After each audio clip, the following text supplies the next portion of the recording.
MV Ramanareddy, president Hyderabad art society.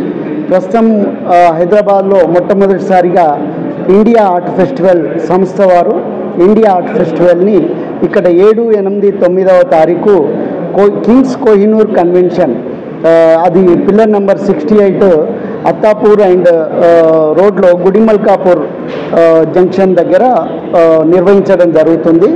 And ఇది 11 గంటల నుంచి 8 గంటల వరకు రాత్రి వరకు కూడా ఇది రోజు జరుగుతుంది.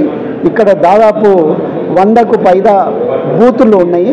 అంటే ఇక్కడ ఆర్టిస్టులు, గ్యాలరీ వాళ్ళు అందరు కూడా అక్కడ వాళ్ళ పెయింటింగ్స్ని దాదాపు 3500 పెయింటింగ్స్, శిల్పాలు, చిత్రాలు అండ్ ఆయిల్ పెయింటింగ్స్ కావచ్చు, అక్రిలిక్ పెయింటింగ్స్ కావచ్చు, graphic prints, so variety of కొత్త మీడియాకి సంబంధించిన అన్నీ కూడా ఇక్కడ ప్రజెంట్ చేయడం జరుగుతుంది. దేశవ్యాప్తంగా 30 గ్యాలరీలు ఇక్కడ ఎగ్జిబిట్ చేయడం జరుగుతుంది. ఇక్కడ ఈ ప్రాంత కళాకారులకి ఇది ఒక గొప్ప అవకాశము. అందుకనే దాదాపు ఒక 70 మంది మన ప్రాంత ఆర్టిస్టులు కూడా ఇక్కడ పార్టిసిపేట్ చేయడం జరుగుతుంది. అంటే చాలామంది దేశవ్యాప్తంగా ఆర్ట్ లవర్స్ ఉన్నారు, ఆర్ట్ ఇంట్రెస్టెడ్ పీపుల్ ఉన్నారు, ఆర్ట్ బయర్స్ ఉన్నారు.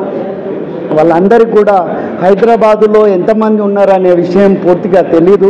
సో కానీ ఇలాంటి యాక్టివిటీలు చేయడం ద్వారా ఈ ఆర్ట్ మార్కెట్ చాలా గొప్ప ప్రమోషన్ లభించే అవకాశం ఉంది. అందుకని మేము సంపూర్ణంగా హైదరాబాద్ ఆర్ట్ సొసైటీ కావచ్చు, నేను వ్యక్తిగతంగానే ఇలాంటి కార్యక్రమాలు ఖచ్చితంగా హైదరాబాద్లో ఎక్కువ జరగాలి. సో దానికోసం వీళ్ళు మొట్టమొదటిసారిగా నేను రిక్వెస్ట్ చేయడం ద్వారా ఇండియా ఆర్ట్ ఫెస్టివల్ మొట్టమొదటిసారి హైదరాబాద్ రావడం జరిగింది. సో వాళ్ళకి సాధారణంగా ఆహ్వానిస్తున్నాం. అండ్ భవిష్యత్తులో కూడా ఇంకా కార్యక్రమాలు నిర్వహించాలని రిక్వెస్ట్ చేస్తున్నాం.